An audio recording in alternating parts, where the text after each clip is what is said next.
Hello and welcome to Check 1 2, where we give you the lowdown on testicular cancer by talking to survivors, advocates and supporters of testicular cancer awareness here at the world famous podcast studio Glasgow.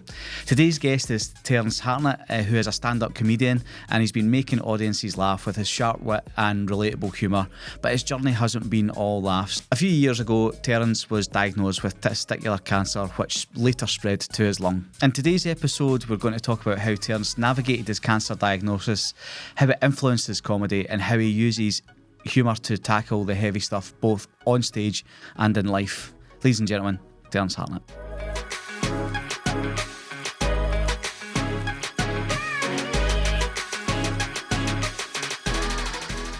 Cahonas, yeah. They wouldn't let us do they wouldn't let Richie do the Spanish, spelling of the cojones. Because, with charity regulators, if it's too close to, an offensive word, they pull it. Yeah, okay. So he went with cojonas. So it rolls off the tongue the same. Yeah. But but yeah. But is that a word? Is that something I'm missing, or is that just it's not? No, it's just kind of close to cojones. Okay, cool. Cahonas. Yeah, and then the logo is like the Scottish flag and then two balls.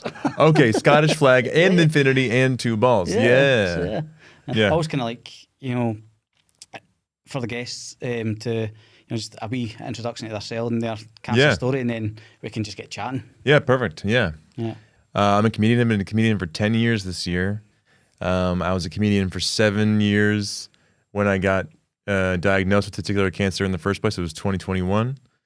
And snip, they got it out of there. They had to do an RPLND on me after that.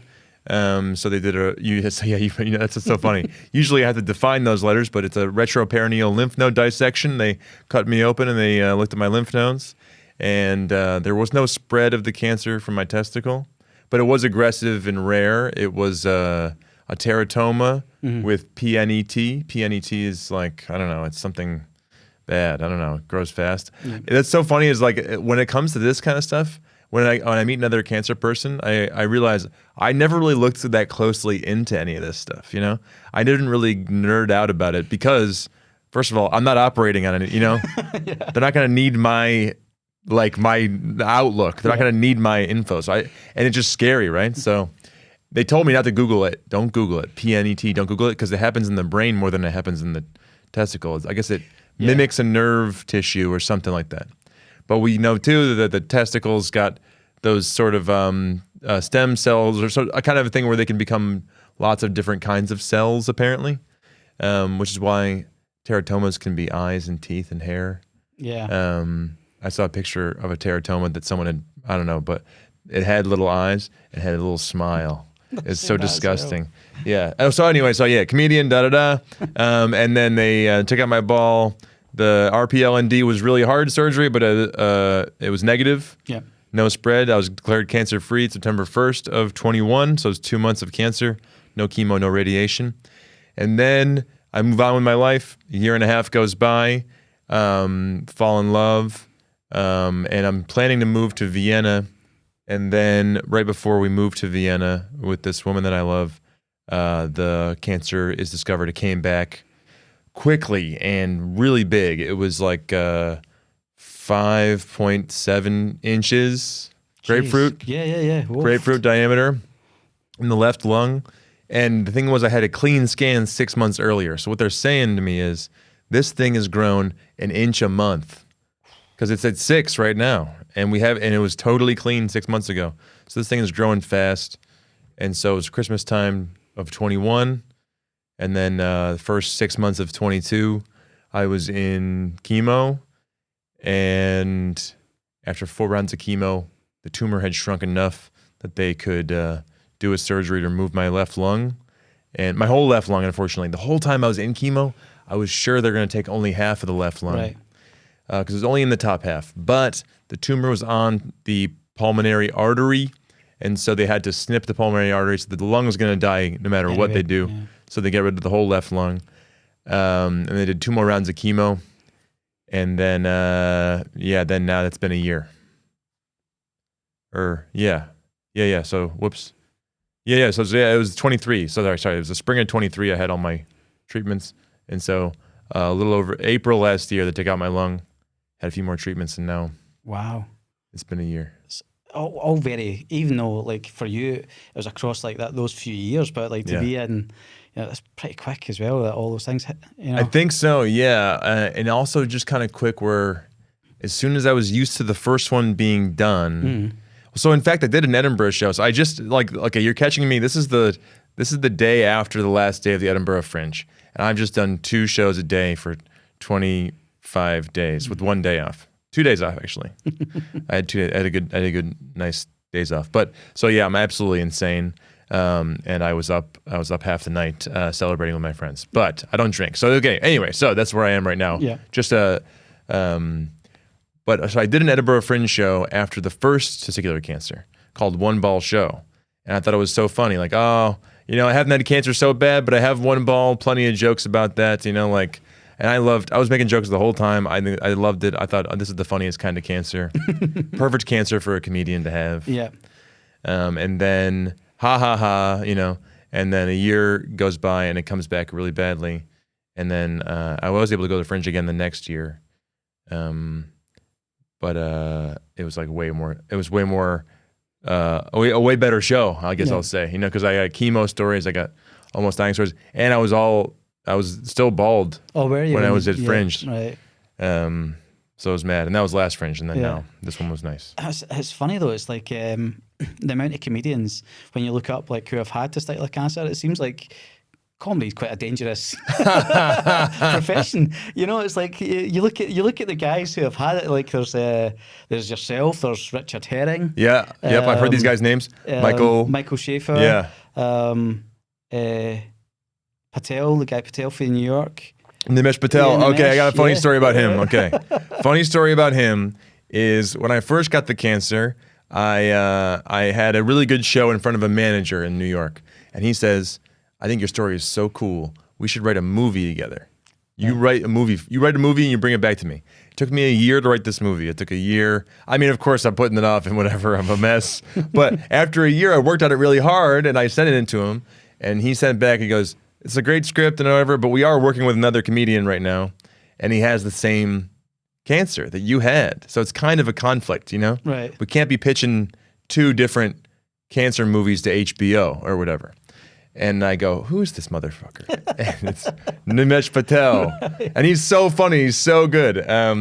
So when he gave me that news that they had another client, and I swear to you, the same day that he gave me that news that they have another client, I got the news that I had a tumor in my lung. Oh, no. I swear to God, which is why I totally forgot about that story. Because obviously that day, that was, it was a disappointment. But then I got a way bigger news, So I never thought about it again until a few months ago. I was like, oh yeah, that was that day.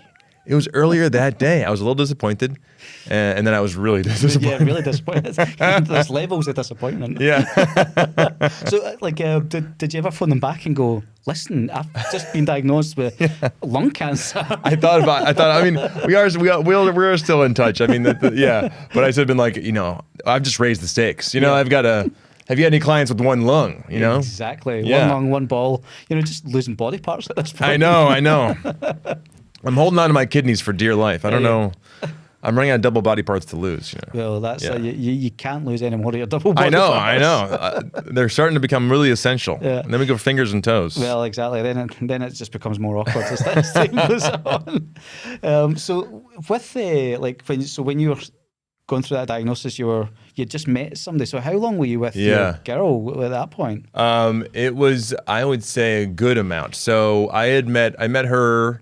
I was still bleeding from my RPLND. I remember that. My shirt got blood on it. So I was a month away from my first cancer. And so then we had been actually together for 8 months. Right. And so we were really already a unit. Like, it would have been a little awkward if it was like you were just sort of dating somebody. Yeah. Or you hadn't defined the relationship so well. But we were about to move in together. We were about to move to Vienna together. Right. Although it was like we were just going to try it out for a little while, but we were supposed to move to Vienna. And then when we got that news, we had to put that whole plan on hold, which was tough because she had a job lined up in Vienna. She had to go back to her New York job, which is really kind. She changed her plans to come and stay with me while I was doing treatments. But yeah, so that, I mean, but we were close already. And I think, you know, like I'm kind of at the age where I started dating seriously. There was, I mean, the cancer had something to do with it too. Yeah. You know, you get cancer and it's like, you know, let's get, you know, it wakes you up. But you were already kind of an adult. Yeah, right? yeah, I was 30. And you had but you had a 4-year-old or something. Yeah, so yeah, my son was 4 when when I got it. So I was trying to adult anyway. Yeah. You were doing it. Well, trust me. Yeah, from a comedian's point of view, you were really adulting. So she big sick to you? Is that what happened? You know, you end up Yeah, man. You know, yeah, she I mean, she was really kind. I mean, to be honest, I do struggle. I don't want to turn her into a cliche, you know, because there's the cliche cancer girlfriend where it's like she was my rock. She was feeding me ice cream every night, and it's like, no, because we both agreed that like she should have a life too. Yeah. And there's plenty of people who can feed me ice cream. You know, like that's what's so nice. I got a big family, and everyone was pulling their weight. And to be honest, I don't know if you had this experience, but at a certain point, there isn't that much to do. You know what I mean? Yeah. Like I've got my Nintendo Switch. Yep. I've got my edibles. Yep. I got The Sopranos on TV. You know, it's like I'm good for the next 36 hours. You know what I mean? Just like bring a sandwich every 5 hours and I'll be all set. You know, so she's sitting there and it's like she's trying to be supportive, and she was being supportive, but to be honest, it's like, you know, I want the people around me to be happy and to be doing their own thing. It's like it does not take 5 people to keep one cancer guy happy. No, and half the time you're probably sleeping anyway. Just sleeping, chilling, just doing nothing. I mean, you know, I need to be driven to places that's kind of nice, or you know what I mean, like, yeah, just make sure I'm fed. Yeah, you know. my wife, she left the hospital one night, and she had got into playing The Walking Dead on the PlayStation. So like, but all my friends that came to visit, and so we were in the hospital, and they're like, right, see you guys later, you know, Pamela, look after them, and then at 11 o'clock at night, there she is playing PlayStation. But unbeknownst to her, like it logged into the PlayStation like online. So one of my best friends just wrote "busted" in the chat. So it's like, yeah, you're saying you're not worried about Paul, but there you are playing The Walking Dead. She's like, what is this? How did they know? Because it tells them. Yeah, logged on. Because then we can chat. That's so funny. Yeah. Absolutely busted. But that's funny because what is she supposed to do? She's supposed to go home and cry about you're not even right. It's like you're not dead. You're not dying. You're not dead. You know. So it's like you're alive. You want her to be happy. I want her to play The Walking Dead. Yeah. But it's like there is this sort of idea that they're supposed to be like wearing a veil of black and being all. Yeah. And being all serious about it, and I'm sure you had the same thing as I did, where it's like, I can't be serious about this whole time. I can't be serious about anything in my whole life. No, you can't. Like, so see, I don't know if like when you're going through your chemo, they had to do this, but they had to like test my urine like every night, so you're peeing into bottles constantly, right? So, but it's like, so the bottles look kind of almost like a golf sleeve for the top of a golf club. Yeah. I used to draw on them. I used to draw like snakes and like actual golf clubs, just so the nurses would laugh, because it was like there's no point in me sitting there going, "Whoa, it's me." You know, of course, there was no point. Of course, yeah, and especially these nurses, it's like it's not personal for them. They've seen enough of it. And they're at work, you know? Yeah. So it is kind of like when you're getting a cup of coffee, if you can cheer the person who's getting the coffee up, it feels the same way. Yeah. You go, how's your morning? Who's next door? He sounds like a huge jerk. What's this guy's deal? Was he yelling earlier? You know? And then you're a young guy as well. I mean, when you're in the parts of the hospital that I'm in, and maybe you were in as well, there's a bunch of old people, and they come in to see a young smiling guy, and they go, okay, thank God. I mean, this guy knows what Netflix is. You know, this guy knows what's on TV. This guy knows about The Walking Dead on PlayStation 5. You know? Exactly. You know, then you got, well, I had this great guy who was a nursing assistant who'd come in and he'd tell me about all the bets that he'd put on in the football and stuff like that. And I thought, that's great. You know, that's all I wanted to hear. Yeah, You didn't want to have people go, and how are you? And he's coming in, oh, listen, I put this coupon on last night. You know, tell me more. Yeah. I do not need to be called brave one more time or be called a hero. I would love to. Yeah, I had the same thing. This guy was doing my respiratory therapy. I come in, and it's funny because I can't really talk. He's got to just put the thing on my face, and he's got to make sure it's okay for a while because the lung thing, right? Yeah. And he sees me watching The Wire one night, and then he comes in the next day, and he goes, "You watching The Wire again tonight?" And I go, "Yeah." And I go, "What's your favorite season?" Right? And then I put the thing on, and I listen to his takes about this character, that character, like the Omar should have come back, and all this stuff, like all his theories about it. And it's like, "Oh, have you watched this? If you like this, you're gonna love this." And now we're talking about something real, which is that's a truly nice thing.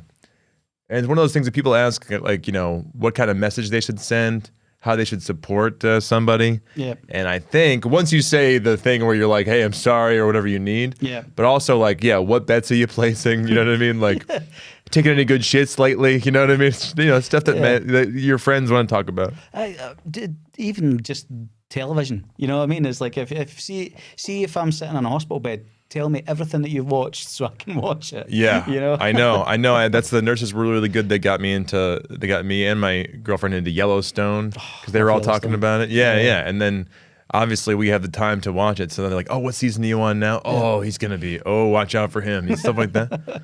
So much more fun than any other. And so growing up and stuff like that, like, did you always have this kind of like sense of humor that led you into comedy as well, and that would have led you to kind of use that humor during your treatment and stuff? I think it was something I was raised in. Like I got 3 brothers, and we're a funny family. My dad's one of 9, and it's like when you get around them, it's like they always said they're a big Irish Catholic American family. It's going back. It's like it's not like we're Irish anywhere close. It's like great grandparents, but the Irish Catholics like stay in this one community kind of, and they just slag off on each other kind of is the vibe. My grandpa always said, "No one's gonna get a big head in this family. Like no one's gonna be too full of themselves because someone's gonna cut you down." So we're always making fun of each other. So it's like it almost felt like a language. It almost felt like you're communicating something. Like even if you want to say like, "Hey, well done with that," they would say instead they'd be like, "You really fucked that up, didn't you?" Like if you've done a really good job, they would say something like that, so that you wouldn't get a big head. So. It's almost just like a way of being, and so I'm like the least funny person in this big funny family, but I just have whatever I got something in me that wants to do the comedy thing. But I mean, like I was surrounded by it. It was like the water. Yeah. It's funny though, like the amount of comedians who have got big families will always say that as well. They'll be like, "I'm actually the least funniest." Yeah. I seen an interview with Ricky Gervais talking about his brother, and he's like, "My brother's funnier than me." And, like there's a multi-million-dollar award-winning comedian. But it's something else. Yeah. They just don't want it. They just don't care about it in that way. And then having that type of family around when you're going through. Like, your really cancer stuff must have been great. Really fun. And they never let it get maudlin, sad. Like they never go there. Really nice. And like, even with the dark stuff too, where it's like, right, if someone's complaining about their day, like, "Well, look at Terence is over here with no hair." You know what I mean? Like, Terence, you hear that? He's got the balls to say that to you. Just like the funniest, the easiest things that ever. Like every time someone says balls now in any way, they always say sorry. Like they always remember, and they like bring it back. Really fun. Oh, the person who made fun of me the most was my wife. And to this day, she'll still go, "Yeah, but you've only got one ball." Thanks, darling. That's nice. But and so when you've had those two those 2 surgeries. Was there always a kind of idea that I'm going to put this into my comedy, or was it just right away? Right I mean, away. I put it in the description. I mean, it's just like I was Quite doing. windy, I suppose, really. I think, and it's kind of really great about comedy is that I had been telling stories about my life already, and just expressing things that have been happening to me, stories about my family and the way I grew up and whatever. Mm-hmm. And so I was kind of training this muscle without knowing it.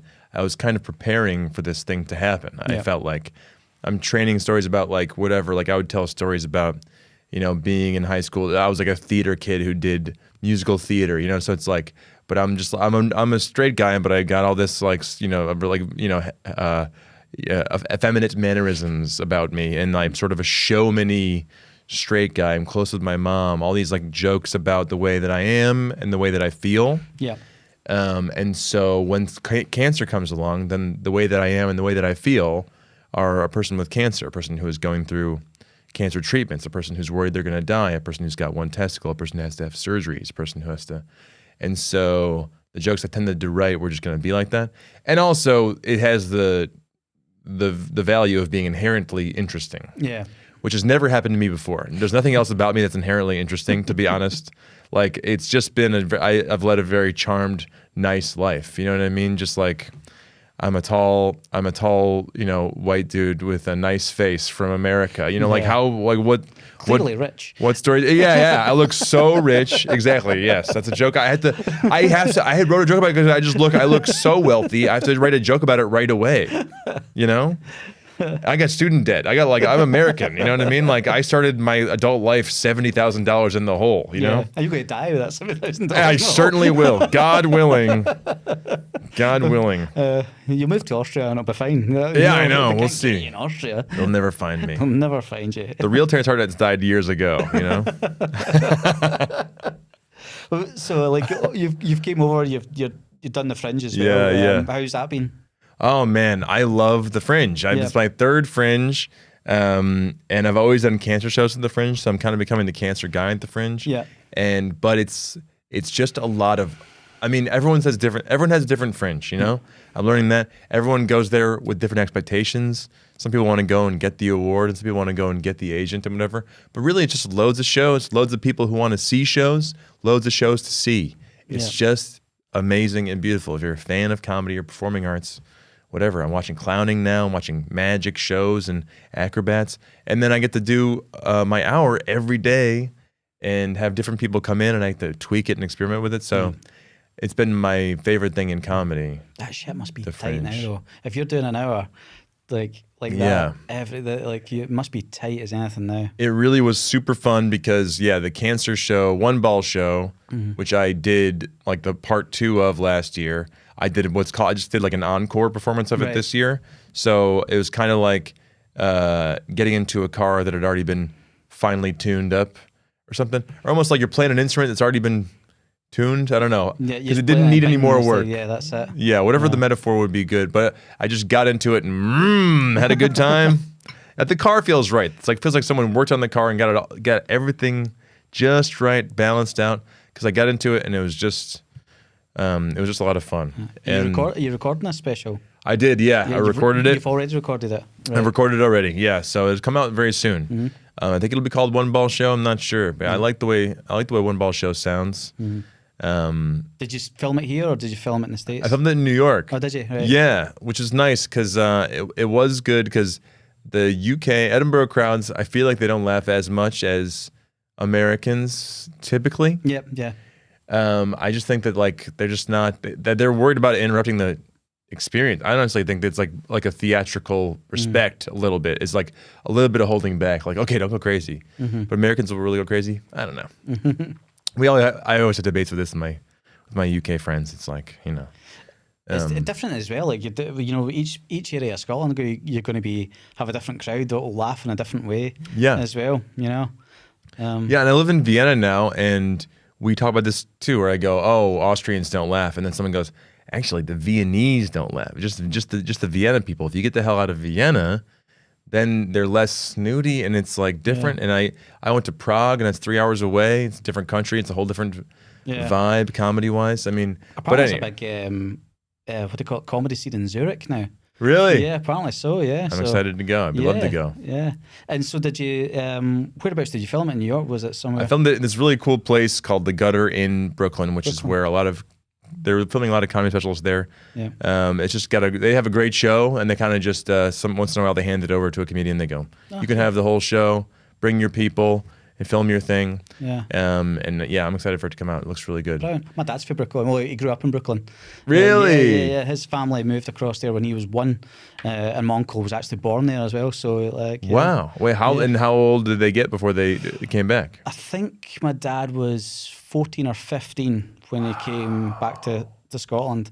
So he basically went for like tall buildings, even though like no skyscrapers in Brooklyn at that time, but like big tall buildings, You can like see 'em apartment all. blocks, Yeah. you know, going into the city, and then coming back to, there's a place in near Stirling called Pleen. It's a small mining village. So they went in, and I think his auntie had asked him to go and get milk for the fridge, but it wasn't a real fridge. It was just an ice box that sat outside, you know, and the toilet was outside. So they had like working toilets, real refrigerators, and then went back to this place where like there was a cow here.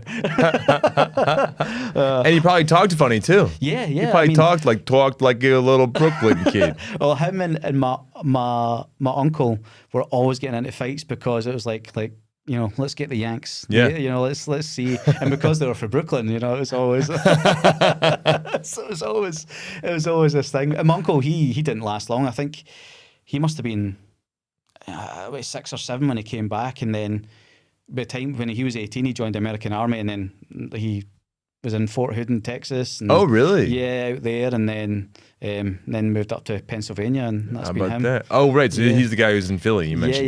Yeah. So that's. It was just funny when you said Brooklyn. I was like, oh yeah, it's like nobody really talks about Brooklyn, but it's getting so gentrified now that everybody goes there. So. Oh yeah. It's definitely a vibe. It's Brooklyn. My dad said the last time that he went over and they went to, there's this wee shop called Nathan's that was near where they lived.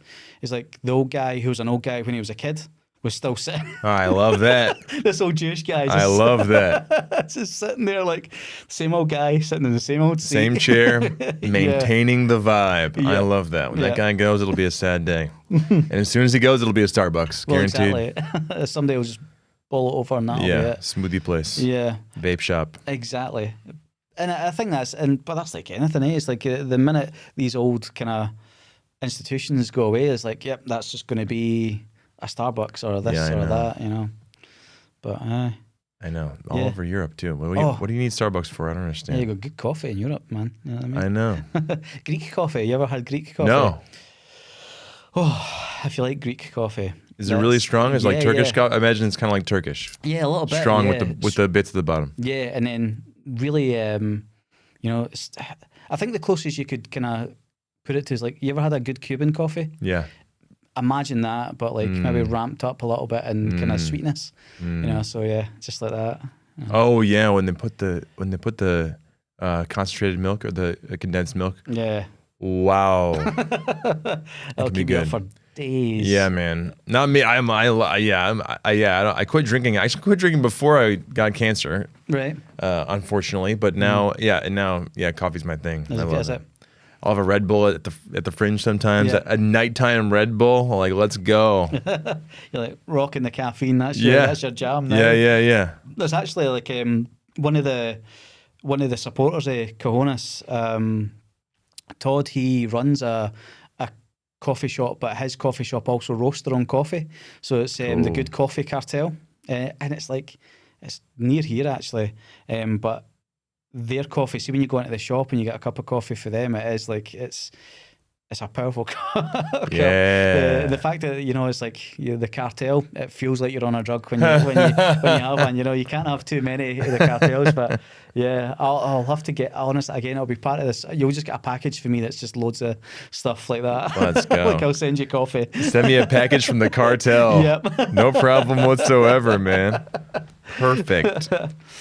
All wrapped up.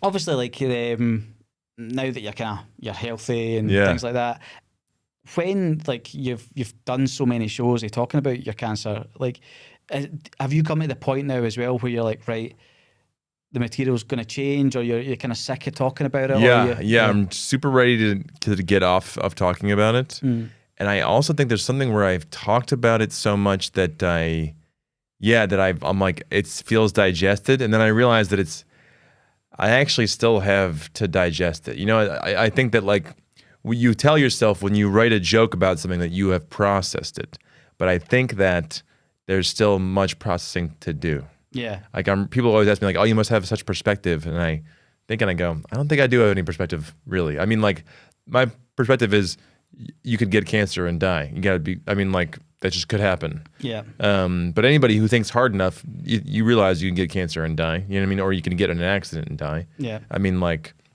Christ, look at that played in Brazil. Do you know what I mean? Just, What? Yeah, right. You know what I mean? So it can happen anytime. A plane in Brazil. Yeah, did you see it? No. Oh man, I haven't looked at anything but a Fringe show in really? 23 days. But Trump could have died. I wouldn't have known. Well, I think there would have been some type of news thing about that. We were buried really quickly. But no, my wife told me, and it was, my algorithms and news feeds and all that must be rubbish but apparently there's the plane flying out of Brazil and it just literally dropped out of the sky, just spun. Oh, God. As you're about to jump on a plane. Yeah. Listen, this is also the thing too, that it's like, look, if I'm going to go, I'm going to go. Yeah. You know what I mean? Like when you think about it once, you thought about it 1,000 times. It doesn't matter, Yeah.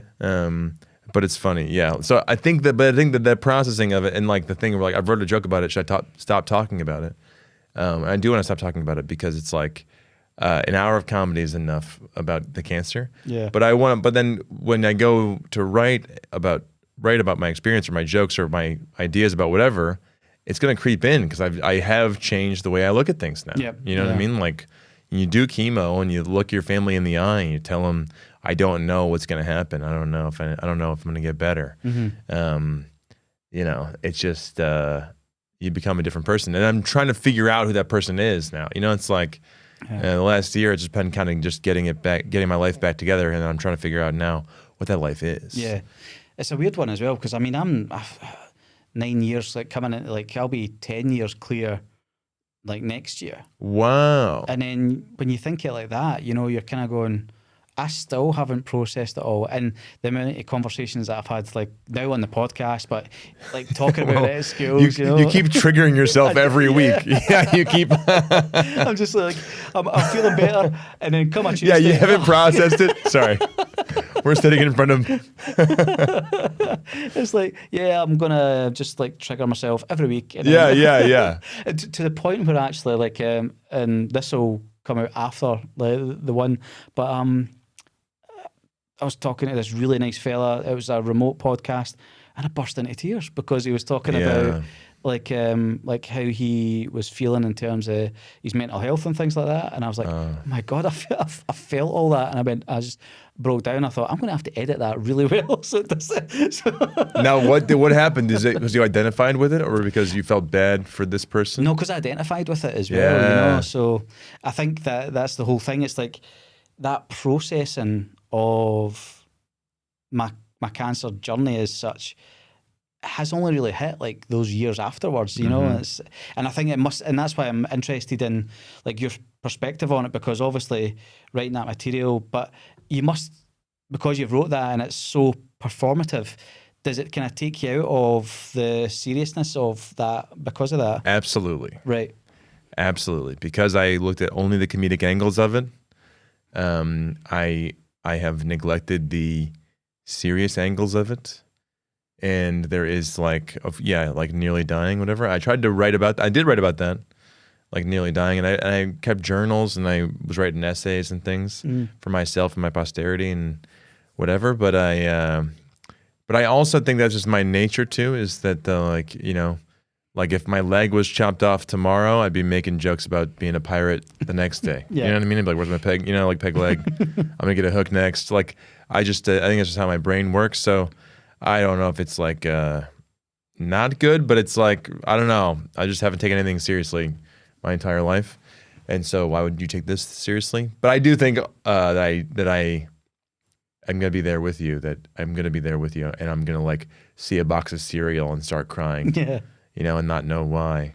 I'm definitely, more of a softie now. My friend was just describing he was talking about his relationship with his girlfriend and just, the way they fell in love. And I was because, when you identify with it, the more experiences you have, the more chances you have to identify with someone else's vulnerability. Yeah. And then it's just more ways that you can be torn wide open emotionally. Yeah. Yeah. That's the thing I was going to ask you as well.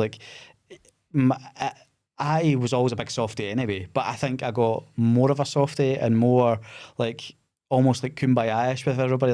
I love you, man. You're my best friends. You're my family. This is where we're at. did you have any kind of, or are you having experiences like that where you have your mind? You seem pretty optimistic anyway. But yeah, I always have been. But do you have that almost like kind of like whole change of perspective thing? Absolutely. Yeah. I mean, like, right. I mean, like, I have little problems now, but it's like, it's just, you can always be like, yeah, I'm still alive, like, yeah, or like, yeah, and I'm getting older and like, like, oh, this person is acting weird towards me, and I go, that's their problem, I guess. You know what I mean? Like, I'm not going to worry about that. I'm not who cares? Yeah. You know what I mean? Like, they seem like they don't like me. Well, that's too bad for that. It's like, well, I guess we're not going to be friends. You know, like, where before it would be like, trying to figure out what I'd said to them or whatever. And I go, well, they don't like me. I've been perfectly kind. So I assume it's something on their, something on their end. I guess maybe we'll never hang out. No, whatever. Like, but it's so true though. That's it's nice, right? It is. It's liberating when you kind of, yeah. Especially like when you get a bit older as well. You kind of go, yeah, nah, screw that. Yeah, right. It's like, it's super fun. And then you figure out like, okay, I'm gonna live here. I'm gonna be with this person. Like, this will be my partner. So you're kind of like,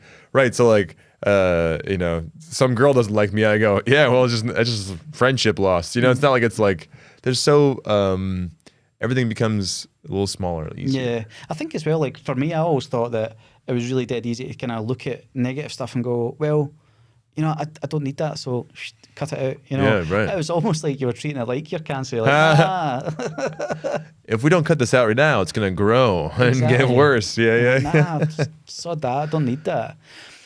But that must have happened as well. Like, so see when, like, it must be happening because if you're at the early stages of a relationship, like you were with your girlfriend, and then to go, I mean, me and my wife had been together, for 4 years at this point, and it's like, and that was impactful for us as a couple. Right. What that must have been like for you guys at, 8+ months, Yeah, it was double time. It was like important relationship time. Yeah.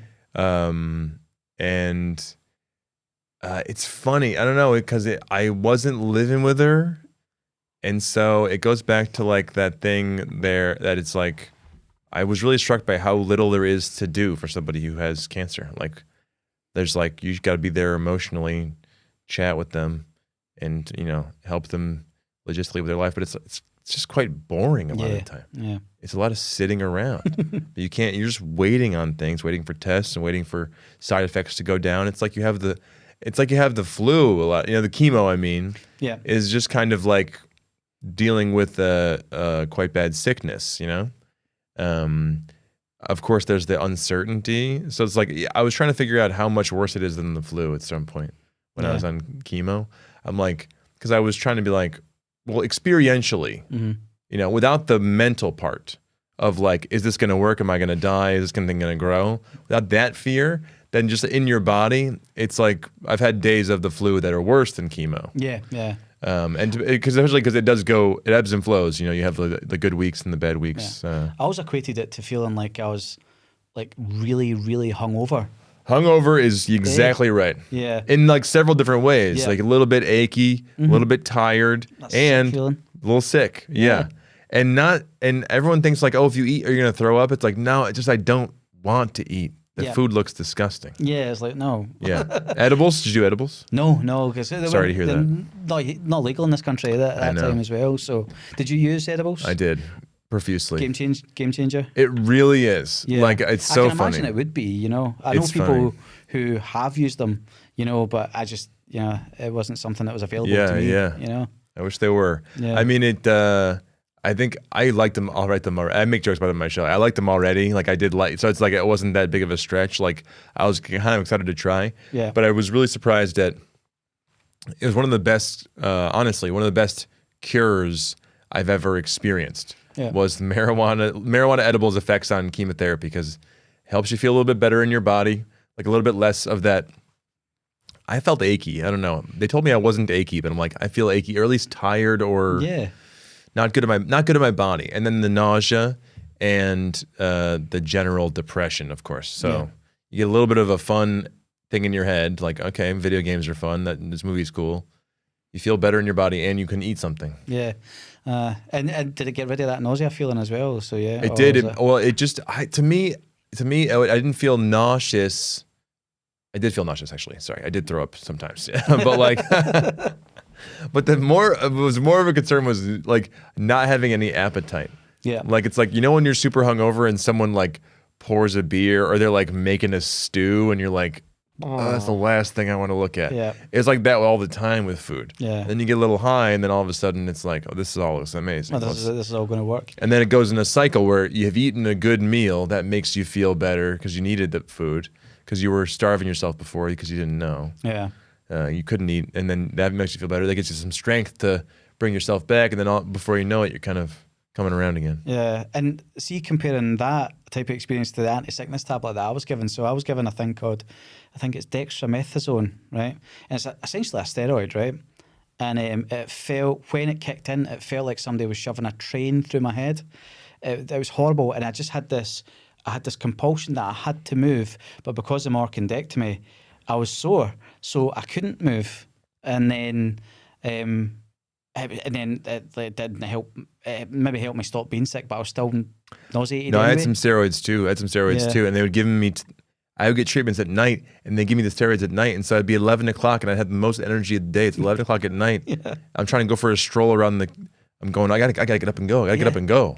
Yeah, it's probably the same thing. Something like that. But yeah, I had good anti-nausea stuff, but then the steroids. Yeah. But then when they stopped giving them to me, I did miss them. Yeah. And that's when they stop giving them to you. That's when the chemo really hits you. Yeah. I noticed I had inpatient chemo. Did you have outpatient chemo? No, I had inpatient chemo as well. Inpatient chemo. Yeah. So I felt it didn't hit me until I got home. Yeah. Is that where? Did you? Yeah, mine was the same. Yeah. Because it was cycles. It was only cycles of 3 days for me. So I had like the 3 days, and then I started feeling a bit rough come the third day. Right. And then I'd go home, sleep, and I'd wake up feeling like I'd been on a bender. Yeah, man. Yeah, man. And I always suspected, I'm like, you know what? The 3 days they saw me, I was fine. As soon as I actually need some help, I'm out. Yeah. You know. But I think it's also because they're giving you those steroids. They're giving you some fluids and stuff. Yeah. And I think they're getting you feeling good. Well, and that's what happened, like with me when I told you this kind of off camera as well, that when I got sepsis. So the reason that came around was me and my wife were, I think we were just sitting, we were watching Netflix. I think it was like Kimmy Schmidt or something like that on Netflix. Hilarious show. So, and we had some Ben and Jerry's after dinner. So I ate some Ben and Jerry's, and do you know that way? It was so cold, but it was so good. And I was just, and I scarfed half this tub of Ben and Jerry's. And then about 40 minutes later, I'm like, I think I'm going to be sick. So I ran up the stairs, and I was violently ill. Oh. And my wife was looking at me going, there's something more wrong here. And I'm going, no, I've just got a chill in my stomach. No. Kept going. 3 o'clock in the morning, had to phone my dad. I think I'm not right. Oh. So straight into hospital. Yeah, sepsis. Which was caused by the chemotherapy? It must have been caused by because obviously got an open wound, so there'd be that. Oh yeah. Okay. Yeah, so you'd have that. You know, there's something caused it. You know, like a Civil War guy would get the same thing. Yeah, right. Exactly. You had the open wound from the orchiectomy because that had sprung open. You could get sepsis. You know, see if you had like a pimple. Yeah. And you burst your pimple, you could get sepsis for that. Yeah, it just depends how good your body was at fighting off. But because obviously in the midst of chemo, I had no immune system. So yeah, the sepsis kicked in and nearly got me. You know? It was to the point where it was like liters and liters and liters, and then what? It just vomit, and then nothing, just like bile coming through my liver. Oh man! And we got to the Beatson, and to the what? So the Beatson, west of Scotland, it's where you go for most of your inpatient chemotherapies. Okay. Here, so and that's where I was getting my treatment. If you're from Dundee and Edinburgh and things like that, you'll get it different places. But for Glasgow, this is the best place for you to go.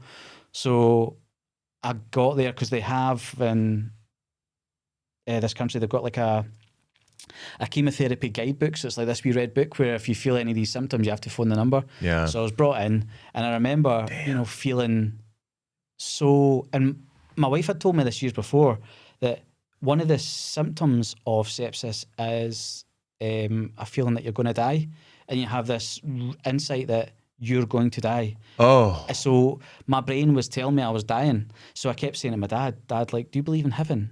Like, I was having this really existential crisis while in between vomiting. And eventually they got fluids and everything into me. But yeah, and I slept for about 4 days. But it was such a weird experience to have that mortality feeling, but be almost outside it as such. It was so bizarre. Because it was a symptom. It's a symptom of sepsis to have that. Yeah, it's feeling. Like your body triggers your brain. But you actually are, if we didn't have the antibiotics that we have, you're dying, right? Yeah, that's why everybody died before. I mean, that's why we've brought up all the population life and the expectancy because of the penicillin and all that stuff that we have. So your brain is not wrong. Yeah. But it's just funny how the human brain can kind of do stuff like that to you as well. But have you had any kind of like other like lasting side effects? So one of the ones is like guys talk about having that peripheral neuropathy. No, I'm so lucky. And my friend has hearing loss from his chemotherapy. Yeah. As far as I know, there's been no loss of fertility. Good. But I have some sperms on ice if I need them, when I need them. Yeah. No, so the chemotherapy was good to me, which is crazy because it was intense chemo, but I just feel really lucky that what do you have left over? Tinnitus. Damn, the ear thing. I think I had different drugs than some people who have this. Yeah, I think it seems to be that there seems to be a pattern of if you had platinum in your chemotherapy. So one of the... Oh, you had cisplatin. Yeah. I had BEP, so I had cisplatin, Yeah. I think that's the one. My doctor invented that. Really? Einhorn, have you heard of Einhorn? Yeah. I had Einhorn. Was it Finkel? No, Einhorn Finkel. Finkel is Einhorn. Yeah. Ace Ventura. He invented it. Yes, as far as I can tell, he was Lance Armstrong's doctor, and I got him too. I had a hookup where I got Lance Armstrong's doctor, Dr. Einhorn. Still a good friend of mine. Not a good friend of mine. He's still a good doctor of mine. Yeah, that's awesome. But it's platinum. Yeah. Yeah, but apparently this guy like lowered the death rate of this disease from like 70% to 18%, something crazy like that. Yeah. And that's what we've talked about it in the kind of podcast before. But when you look at, Lance was probably the last kind of... Lance who? I'm just kidding. What's his name? Is it Stretchy Guy? But he... when you look at it, like where his profile was, and he had his controversies and things like that, but the work, because of the money that he's put in to like help research and stuff like that for the Livestrong Foundation, you go, probably I'm sitting here because of that guy. I mean, what's the big deal? Everybody was doing it, dude. Everybody was doing it. Save Lance. Save Lance. I have the wristband on right now.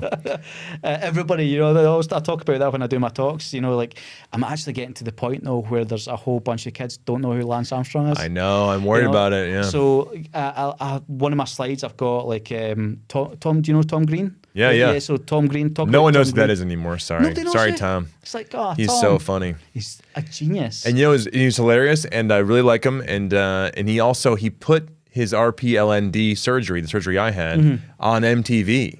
They filmed it.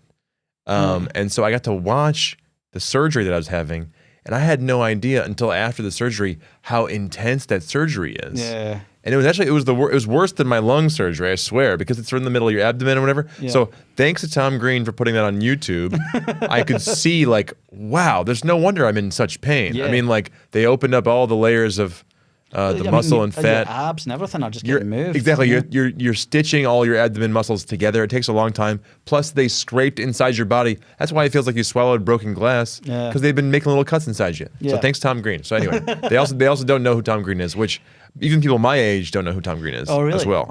Because I keep asking. Yeah. Like I know exactly how famous Josh Hartnett is. Yeah. Because my name's Terence Hartnett. Yeah. So I am like doing an informal survey at all times. Does anyone know who Josh Hartnett is? Because if they do, they'll bring it up. Yeah. And if someone's older than me, they go, "Oh, Pearl Harbor, Josh Hartnett. That's so cool, same name." Yeah. If someone's my age or younger, they go, "Terence Hartnett. You're the most famous Hartnett, I assume." Really? I swear they don't know who he is. And then do you just go and watch Lucky Number 11? Just, go watch that movie. Honestly, I'm a fan, man. So anyway, these kids don't know Tom Green. They don't know Lance. Yeah, so it's interesting. Like, just the same thing, you know, you're getting to the stage where you're like, oh, I'm going to have to change my point of references. On, Yeah, I'm old. Oh, yeah. It's like... I'm old. It's not fun being old, is it? No. Older, whatever. Yeah, especially when you've got some, like, you know, chubby 40-year-old guy coming in to talk to you about your balls, you know? Like, is this legal? Like, we've squeezed through a loophole here. Normally when a man comes and describes exactly how you should touch your balls, it's frowned upon. But they've actually hired me to do this. Yeah, or you're going to church. Now, kids, this is important. If anyone else talks to you about your balls, you tell your parents. But if I do it, it's okay. But to be fair, though, like, I think, see, kids now take the talks so much better than I probably would have did when, like, I would have heckled somebody like me. Yeah. You know, but they sit there quite stoically and you ask really good questions and then they get really involved. You know, that's nice. Whereas, like, if you'd came to my school and talked about testicular cancer, you would have got laughed. Well, why? Why? Why do you think they're just better kids nowadays? I think it probably is a little more to do because they're so open about their health. You look at kids now where, you know, they maybe vape and stuff like that, but you know, but I don't. You when I was a kid, you'd be on the street corner having a drink. You know, you'd be drinking. Yeah. You know, and you don't see that as much anymore. Yeah. Kids are more going into like coffee shops or they're going out to do stuff, and I think, or they're in the gym. You know, it's like they don't smoke cigarettes and so they're not making these lifestyle choices. And I think they're a little bit more proactive and going, that makes sense for you to tell me this. Whereas when I was a kid, you know, I talk about this all the time, is that we got taught nothing, you know? Yeah, I know, same. Yeah. And there's a really good, I heard Louis C.K. tell this joke, and he stole it from somebody, but I can't remember who. He didn't steal it from somebody, he just like retold it. Yeah. But it's like, and I use this all the time because this is as close to testicular cancer as we would have got. Like, the teacher walked in with a condom and a banana and said, kids, I'm going to teach you how to put on a condom, and I've got this banana because I can't get an erection on an empty stomach. And that's as close to sex ed as testicular cancer we would have got, you know. So that's where we are. And I think nowadays, you know, you're getting a lot of kind of kids, young adults really, you know, because they're 16, 17, you know, and 15 to 35, right? Yeah. That's the that's the range. It's like the most common cancer in 15 to 35. Yeah, and when you look at that range and the fact that we don't talk about it, you know, as much, and I think that's what we're trying to do with this. But I don't think it's what we're trying to do with this podcast. Is we've succeeded today. I think so. We have absolutely talked about testicles, and enough in a way that it's accessible as well. You know, you don't want to be. We've said that 1,000 times, but you know, check your balls. It's so easy to do, dude. Well, I've been ending my show with I begin it and I say my ball was enlarged. That's why, and I say I'll tell you how big it was at the end, and then I always show them this ball. It's like a stress ball, the size of a tennis ball. Because it was 7.4 centimeters in diameter, my testicle. That's some flex, by the way. yeah, like look at this. And I always say, check your balls. They shouldn't be this big and they shouldn't be this blue. So just check there's a blue ball. And they keep bringing kids to the show, and I love being like, do you have your own room? Yeah. Good, Mom. Let him have some time in his room. Go in there, touch yourself, and think of me. I mean, don't think of me. It's like it's so funny. And the kid goes crazy, and the mom is looking down. But it's like, that's good. They'll remember it then. At least they'll remember it. That's why I put the show 12 and up, so it's like those kids could come in, you know, or like those teenagers. You know? Oh no, that's awesome though, because you'd sometimes you go to shows and it'd be like, you know, 15, 16 plus, you know. Yeah, 18 plus. Yeah. So some of my friends have 18 plus shows. I go, what are you saying on your show that's 18 plus? Yeah. Like, couldn't you go 16? I mean, you can have a beer at 16 in Austria. You can walk in and have a beer. Can they hear the word? Can you hear talk about you having sex? They're 16. Yeah. So funny. 18 and up. Yeah, I mean, you could get. That's what I always think as well. So you can get married at 16. You know, so you better. And then you're not allowed to hear somebody talk about their balls.